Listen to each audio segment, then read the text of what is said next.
Our Morning Take, the podcast where our goal here is to describe for you the movie that is going on in our head when we read the Bible. I'm a teacher, and man, when Fridays roll around, it's like, that's the day I've been looking for all week. What are you talking about?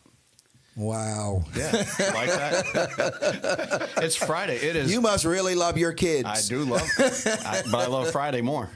Yeah, I have my priorities in order. Drum roll. Anyway, what is today, Tim? It's the 14th, I think, right? January 14th? It is the 19th. Where are you getting your dates from? I don't know. The first day of this week was the 15th because it was Martin Luther King, remember? Yeah, that's right. Martin Luther King's birthday. How could I forget? Yeah, how could you? It's January 19th. So a year from now, we'll be putting a new president in, right? Yes, January we will. 20th. January 20th of 2025. Yeah. But before that happens, we got to go through a whole... It's 1 year. 1 year from now. We got to go through a whole mess of Yeah. Well, campaign. Trump's actually going to have this trial in March. At least that's what it looks like. So Lord knows whether we even have a Republican candidate, because he'll tie things up till the Republican convention probably. Who knows? It's going to be a mess. It's going to be great. Well, you know, God is in control regardless of who goes in the White House. Yes, and only in America. That's what people say, only in America. right. That's what the whole world's going to be saying over this next year. Yep. Only in America. Yep. Absolutely. Anyway, it is Friday. We're still in Exodus chapter 3. We've got about 10 verses in. Moses is standing before God Almighty, the God of Abraham, Isaac, and Jacob.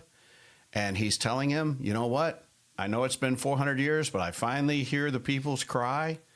And they've been afflicted. And someone is going to lead them out of there. In fact, Moses, I'm going to lead them out of there. I'm going to lead them. But you are going to be my instrument. I am going to use you to go before Pharaoh. And this has to just knock Moses back a little bit. Well, it would anybody. Yeah. Yeah. Well, especially Moses, because he tried to do it. Yeah. So it affects him differently than it would just be, It does. you know, any random guy. I mean, Moses is like, you know what?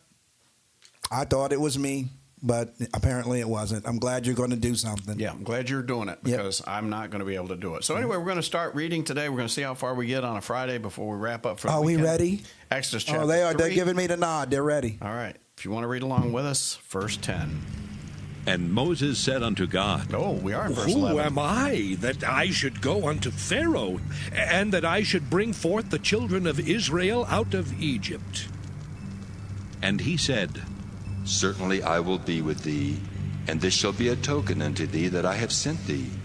When thou hast brought forth the people out of Egypt, ye shall serve God upon this mountain.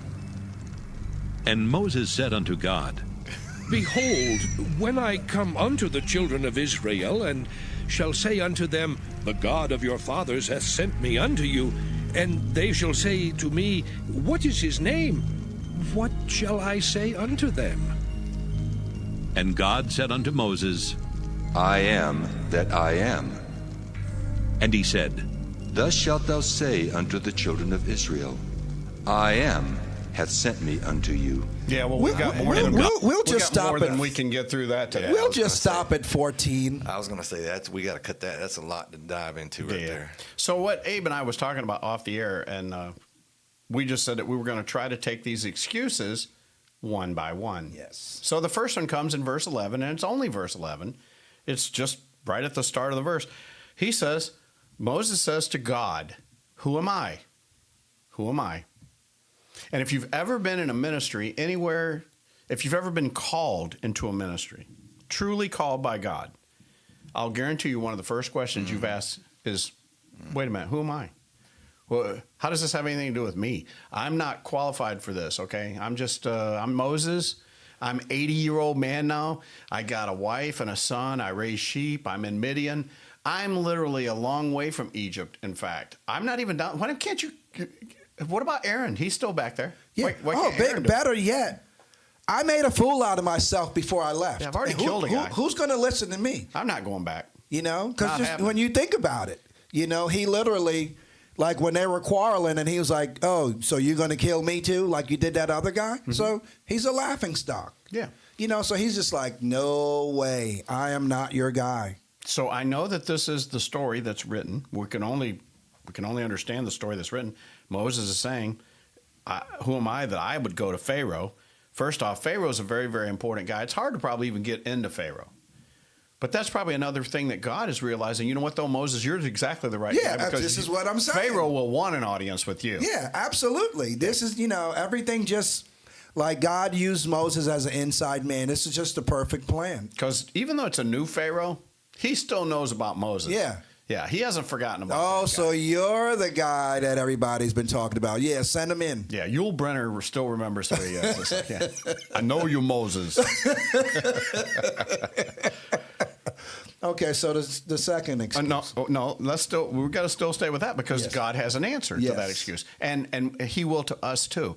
If we are praying about going into ministry and doing something for the Lord, and we feel like we've really been called to do that, and one of the first things we do come across is, well, who am I? How am I qualified? When God called me to pastor a church, I'm thinking, whoa, wait a minute. Well, no. Okay, I've been married 4 times, all right? I can't be a pastor. That's impossible. I have kids that I don't even speak to anymore. I have a family that's disjointed all over the place. How in the world can I pastor a church? And Moses basically is saying those same things. But what's God's answer to all of that? Certainly, I will be with you. That should be the answer right there. That's all he should have needed. That's all you need to worry about.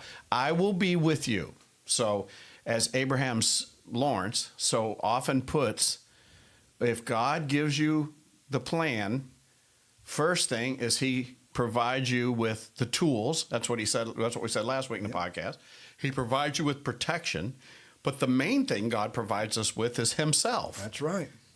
I will be with you. Yeah, there's protection in the promise. I mean, but Moses is not trying to hear any of that. He's just like, nah. And God just continues to move on with the plan. So I will be with you. You will bring the people out, and you will come to this mountain right here, you will worship and me. you will worship me. Yeah, it's like God's not even listening to anything Moses is saying. And by the way, if you're reading in Exodus, you see that it said Mount Horeb, but we also know that Mount Horeb and Mount Sinai are synonymous. They are the same. Horeb is just the way that it was said in the Hebrew, and Sinai is the Greek word. So depending on which translation you're listening to or reading from, but they mean the same. Horeb and Sinai are the exact same mountain. And of course, that's where the 10 Commandments are going to be given. So God says, you're going to come out and you're going to worship me, and you're going to. And so now Moses comes up with excuse number 2, verse 13. Yep.